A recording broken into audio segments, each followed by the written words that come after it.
السلام عليكم ورحمة الله تعالى وبركاته. مرحبا بكم متتبعين الأعزاء ديالنا في فيديو جديد. اليوم إن شاء الله غادي نوجد معكم واحد الطويجين أولا الفلفلة بالروز والكفتة.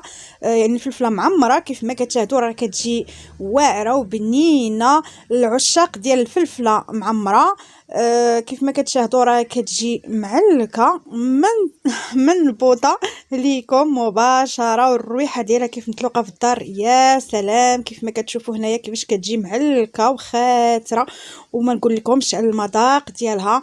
المهم ما نطولش عليكم، دوزو مباشره الفيديو مع الطريقه ومع المقادير، وما تنساوش دائما الدعم ديالكم. احنا بحاجه ليه. اذا غنبداو على بركه الله. غناخذوا واحد، انا غادي نطيب في الطاجين ديال الطين كما يمكن لكم طيبوا في كاميله ولا في كوكوط، كل سيده وكيف ما كتفضل. المهم غادي ناخذ واحد الطاجين ديال الطين غنديرو فوق البوطه بحال هكا. غندير واحد الكميه ديال الزيت فين غادي نشحروا داك البصيله والكفيته ديالنا اللي غنعمروا بها الرز. غادي ناخذ واحد الكميه ديال البصله نديرها في الزيت، كنبقاو مره كنحركوا فيها بحال هكا. كما كتشوفوا راه مقطعه مربعات صغيره، من الافضل اننا غنحشيو بها مع الرز خصها تكون صغيره. اذا كيف ما كتشوفوا من بعد ما خدات واحد التحميره وتبدل اللون ديالها، دابا اش غادي ندير؟ غناخذ واحد الكميه تقريبا القسمه الثالثه، هذه غنحتفظ بها غنحيدها باش غنديرها مع لاصوص مطيشه اللي غادي طيب لنا فيها داك الفليفله.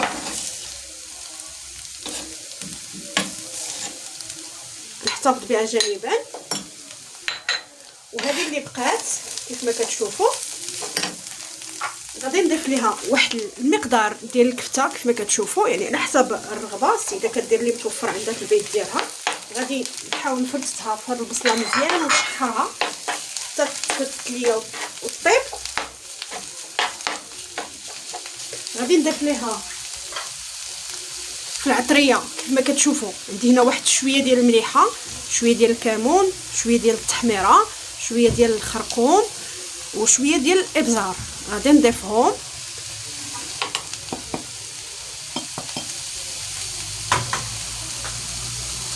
وغادي نبقى كنحرك في هذا الشيء حتى غادي تحمر ليا مزيان هاد الكفته وطيب ليا، وغادي نرجع معكم.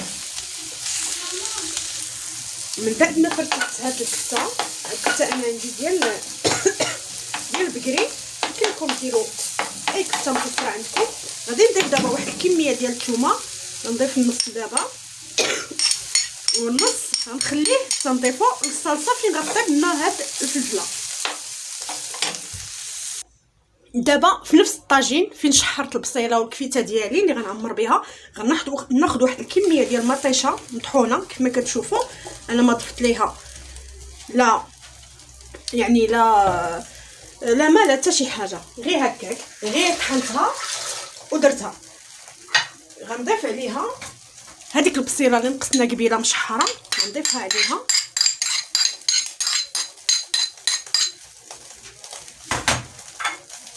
كذلك غنضيف واحد الكميه ديال القزبر والمعدنوس ديال الربيع،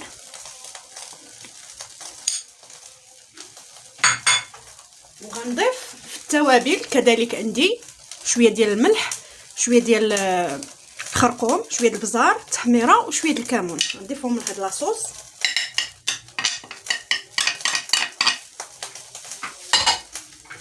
غنضيف كذلك داك الكميه اللي بقات لي ديال الثومه محكوكه.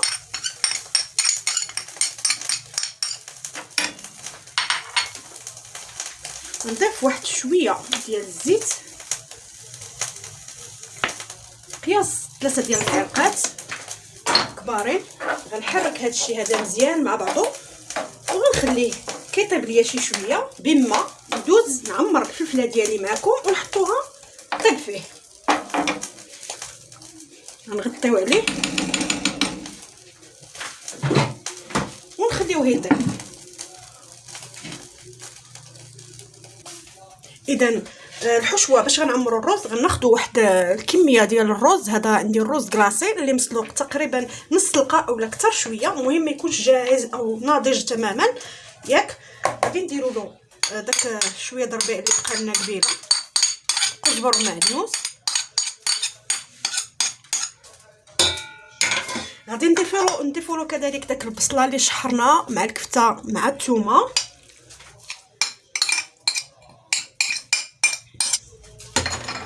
غادي نضيفوا كذلك هذا عندي هنا الحامض مصير مقطع طريفات صغار. هو بصراحه الوصفه كيواتيها انكم ديروا فيها الزيتون مقطع دريجات او زيتون خضر مقطع. انا الصراحه ما توفرش ليا، اكتفيت بالحامض مصير. الاولى انكم ديروا الزيتون مقطع خضر. غادي نكتفي بالحامض المصير حتى هو كيعطي واحد النكهه زوينه. غادي نخلط هذا الشيء مع بعضو. ما نساوش اننا حنا متبلين الرز سلقناه بواحد شويه المليحه، والبصله والكفته راه حنا درنا لهم العطريه. اذا هاد الحشوه راها متبله بما فيه الكفايه، ما غنضيف لها حتى شي حاجه. يمكن لي ندوق يعني ونضيف شويه د المليحه الا بغيت، او يمكن لي نكتفي بها بحال هكا. غادي نحرك هاد الشيء هذا مزيان ونرجع معكم. اذا من بعد ما حركتها الحشوه ديالنا هي هذه. دابا كناخذ واحد الفلفله، يعني على حسب شنو متوفر عندكم. الا كانت هذيك الفلفله اللي بالالوان الصفراء عفوا والحمراء والخضراء اللي كتكون مكركبه كان افضل. الا ما كانتش يمكن لكم تكتفيو بهذه بحال اللي غندير انا دابا. غادي ناخذ هذه كبيره. هانتوما غادي نجي لهنا وغادي نحيد لها الطريبيشه ديالها الفوقانيه. غنحتفظ بهاد الطريبيشه ديالها، غنغطيو ليها الفم ديالها. وغادي نحاول نحيد هاد الزريعه الوسطانيه، من الاحسن تحيد بحال ما هكا. نخويوها كامله. غندير لها هاد العمليه هذه. راه حتى بهاد الفلفله هذه العاديه الطويله راه كتجي زوينه. انا اختيت 4 الحبات هنا على حساب القياس ديال الطاجين اللي عندي. غناخذ هاد الحشوه هذه، غنحاول نحشي بها بهاد الحشوه هذه. غنحاولوا نعمروها كلها، وما يعني ما نعمروهاش تماما، يعني نضغطوا عليها. خصنا نخليو واحد شويه الفراغ، حيت مازال هاد الحشوه هذه هاد الرز مازال غادي يزيد يعني يتنفخ شي شويه معنا. انا غنعمرهم كاملين وغادي نرجع معكم باش نشوفوا الشكل ديالهم كيفاش كيجيو. اذا من بعد ما عمرتهم كيف ما كتشوفوا كنرجع عليهم داك الطريبيشات ديالهم هكا باش نديرهم في المقله بحال ما هكا.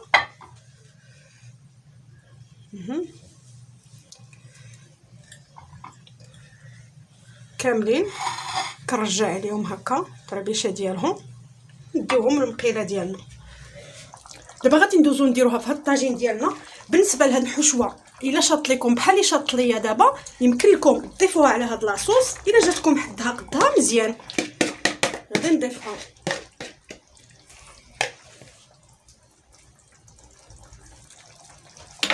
نديروها مع هاد لاصوص ونحركوها معاها.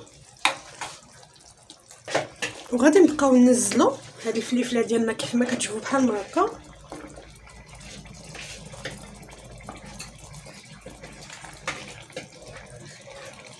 وهي مغطيه بالطريبيشه ديالها بهذا الشكل.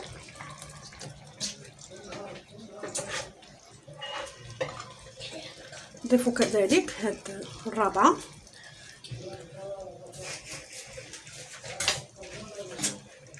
نحاولوا نوزعوا عليها هاد الحشوه هكا من الفوق باش تطلق فيها البنه حتى هي.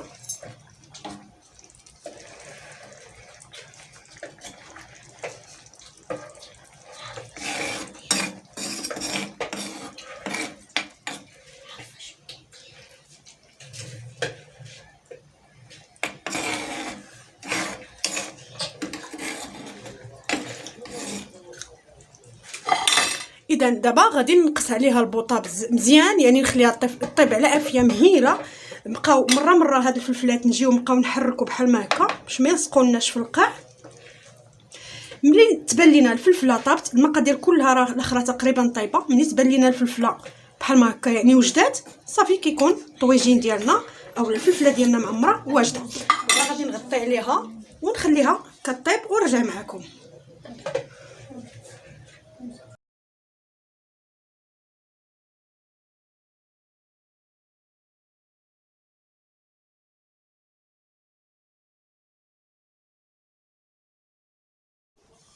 اذا الفلفله ديالنا معمره بالكفته والروز كتجي على هذا الشكل.